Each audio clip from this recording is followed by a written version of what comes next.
This should be the biggest DaVinci Resolve scandal out there. I tested the render speed in Linux and I got 3 to 4 times the performance I got in Windows, on the same computer. Don't believe me? I didn't believe it myself. I couldn't. But here are the results. Linux 12 minutes, Windows 48 minutes. And that's not even the biggest shock. Stick around to the end to find the really disturbing results. If that doesn't make your blood boil, nothing will. Let's dive into the methodology and what I think is happening here. First, some disclaimers. First, I'm not a Linux expert. This whole project started with me trying to install DaVinci Resolve in Linux as a challenge. And I had to do a proper amount of Googling in order to get it running fully. Second disclaimer, my particular config might be the cause of what's happening here. I'm using an RTX 3070 Ti with just 8GB of VRAM. I will go later into details why I think this matters. And third of all, there are significant differences between DaVinci Resolve in Windows and in Linux.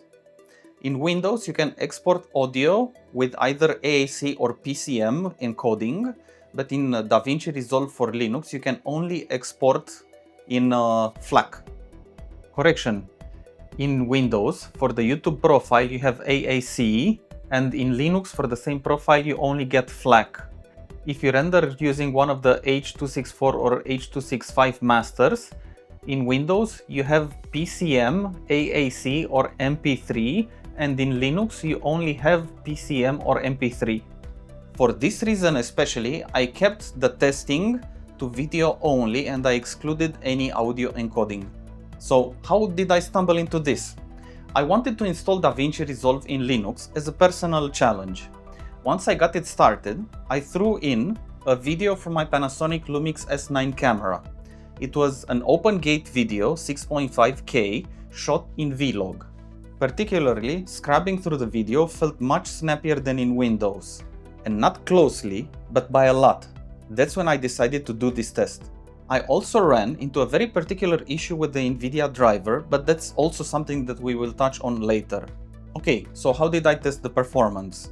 In Windows, you have the Puget benchmark that is able to test your DaVinci install, but there is no such thing for Linux. So I tried to simulate a very heavy workload for DaVinci Resolve, and I went into my archives and selected some videos that I felt were representative for a heavy workload. Let's go through them one by one. First, I had a C4K video coming from a Canon C70 shot in C-Log. Second, an 8K video coming from a Canon R5C shot also in C-Log. Thirdly, a 4K open gate video coming from my DJI Action 5 Pro camera, which uses extra space above and below the frame. The video was shot in D-Log. Fourth video was a 6.5K open gate video coming from my Panasonic Lumix S9 shot in Vlog. And the fifth file was a 4K video that I shot on my mobile phone using the Blackmagic video app. In order to make things hard, I proceeded to put all of the videos on the timeline. I went and corrected the colors on each of them individually, going through DaVinci Color Space Transform, from log space to DaVinci Color Space, applying color corrections, and then from DaVinci Color Space to Rec 709. I did this for all the videos, even the one coming from the mobile phone. Where the file had extra room, I did a bit of zooming in and repositioning the frame. Then, to complicate things even further, I applied an overall node for the entire timeline with a film look simulation. And in order to get a more coherent benchmark result, I copied the block of files 4 times in order to have a longer timeline to render so that the differences would be more obvious. So what is my system config? As I mentioned, I'm using an RTX 3070 Ti with 8GB of VRAM.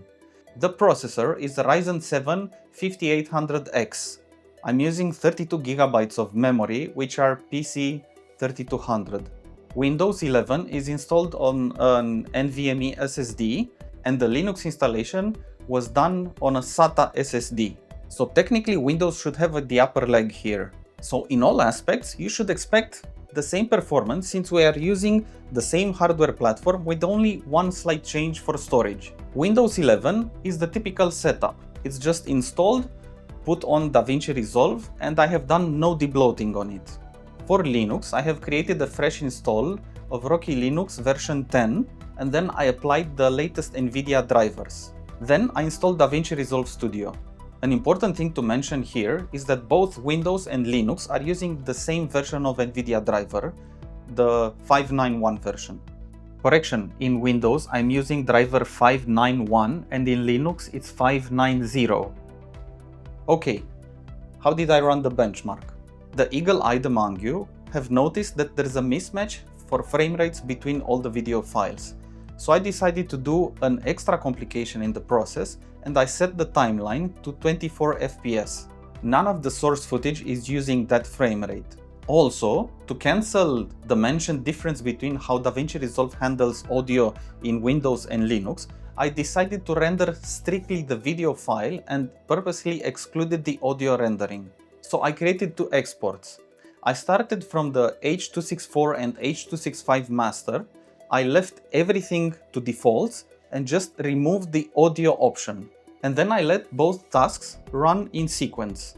One thing to mention here is that while on Windows the tasks ran smoothly but slower, in Linux they ran faster, but at some points they hit some snags and they couldn't render. So I had to reset the timeline and restart the rendering again. And most importantly, to get a feel for the actual performance, I ran each render task twice in order to see the differences between runs. So some fundamental differences between the drivers for Windows and Linux from NVIDIA. I noticed that on Windows, the drivers can access shared system memory, and in Linux there's no such thing. So the onboard VRAM is all you get in Linux. Exceed that VRAM and the preview in DaVinci Resolve simply crashes. You'll also get a system notification that you are running very low on VRAM. In Windows, on the other hand, you don't get this. When the VRAM is full, the graphics board will reach into the system memory. What you get is degraded performance, but more stability. That also means that when you're reaching into shared memory, scrubbing through the timeline becomes more difficult and rendering much slower. The shocking difference in results. Frankly, when I saw the disparity between the render times in Windows and Linux, my first assumption was that I did something wrong in setting up the render in Linux. So I checked, maybe I set the render resolution to 180p. But it turns out it wasn't the case. I pulled the files from Windows and Linux and compared them side by side. They are matching perfectly in all technical aspects. So I decided to take a closer look at the render runs, which I also recorded. First of all, I have noted some run-to-run variations that are hard to explain, especially on Windows. While in Linux, I got some random crashes and runtime varied between 12 minutes 3 seconds to 11 minutes 14 seconds. H.264 exports are very close in time to the H.265 exports. Windows was much more of a mixed bag. In Windows, H.264 rendered in 35 minutes, H.265 in 48 minutes. I cannot find any reasonable explanation for this. Sometimes, DaVinci Resolve, Windows, and the NVIDIA drivers get muddied up and you get very slow render performance. The only solution I could find to this was to reboot the computer, load DaVinci Resolve, and start straight away the render process, watching and listening to the runs. Looking to understand the differences, I kept a very close eye to the system usage during the runs. And this is where things made even less sense. In Windows, the CPU usage is always low, but the GPU usage is always high. The GPU fans are on, but at a moderate speed. In Linux, the CPU usage alternates from low to huge spikes while processing the 8K video, which seems to be decoded on the CPU. The GPU instead, for all the other files, is at full load. The GPU fans spin at full speed, and the render speed difference is huge. Looking at the DaVinci timeline, in Windows I get varying render speed, but always under one time playback speed. In Linux, for most of the files, I get way higher render speeds, above 30 FPS, dropping only for the 8K video file under 1x playback speed. This difference in particular makes no sense to me. I would expect a difference of a couple of percents, but not this much. The only explanation that I can think of is that either DaVinci Resolve or NVIDIA drivers are doing something very different between Windows and Linux. Or maybe they both do something very different and the results add up or multiply. One odd thing I noticed is that sometimes there are differences in the render speed of files in Linux. At some point I saw some files being rendered with hardware acceleration at 30 FPS and other times much slower. And I'm talking here about the same file but in different positions in the timeline. I can't explain this. So why does this difference seem to happen? Looking at Windows, the GPU seems to constantly dip into shared memory. This significantly degrades the GPU performance. And since this isn't happening on Linux, maybe this explains why there's a huge difference in render speed. The question remains then, why is DaVinci Resolve behaving this way on Linux? And why not on Windows?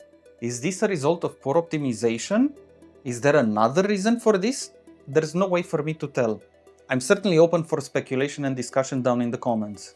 Adding insult to injury.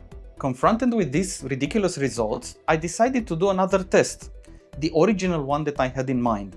So I pulled out my home file server, I stuck the 3070 Ti inside it, I connected the Rocky Linux SSD and rerun the benchmark. Now I really have to go into details. My file server is running a very old Asus TUF motherboard and is using a Core i5 4570 CPU. The CPU is much older, is only a 4-core CPU and is using 32 GB of DDR3 memory, which is significantly slower than the DDR4 memory in the Ryzen system. And most importantly, the PCI Express lane that is used is PCI Gen 3, not Gen 4. Basically, the only thing that stayed the same was the SSD I ran the benchmark on. So I opened DaVinci Resolve and started the test. And frankly, that's when all hell broke loose. The render job started so fast that I actually checked that I was using the correct computer. The GPU was running at full speed. Only when the timeline reached the 8K video, it really started struggling. The rendering frame rate dropped to about 4 to 5 FPS. That's when it really started losing time. It was clear that the GPU was waiting for the CPU to do its job. Now, the whole render that took 12 minutes on the Ryzen system took 22 minutes on the i5 system. What? What the f? Say what? Sure, it had half the speed of the Ryzen system under Linux, but it was twice as fast as what I got on the Ryzen system in Windows. Oh, come on! Excuse me, but what the actual fuck? How is this possible? In what universe is an old i5 processor faster than a Ryzen 7 5800X? How can an i5 system render a DaVinci Resolve task faster than a Ryzen 5800X? How? Make it make sense! Where are the angry mobs? Where are the pitchforks and torches? Why are there no riots in the streets? Admittedly, this could be a very niche situation. My rig is a very particular one and my GPU has only 8 GB of VRAM. So NVIDIA, fuck you. And the test I designed is not necessarily the most common use scenario.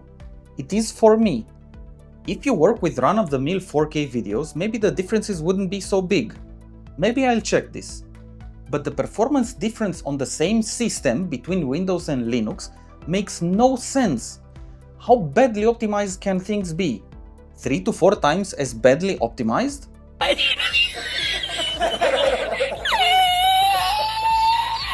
And whose fault is it? Blackmagic's? Microsoft's? Nvidia's? How do you fuck that up? How do you fuck that up? Or is it me? Did I fuck up the benchmark so bad? If so, how?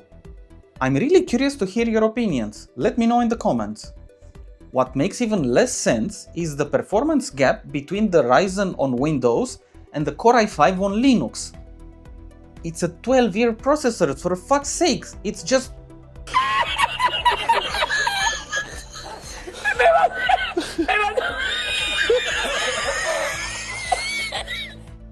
So yeah, do with this what you will. I'm still trying to make sense of these results. Or better yet, try to replicate my experiments and let me know what you find out. I think I will upload in a separate video the run-to-run results so that you can see for yourself what's happening. Anyway, until next time.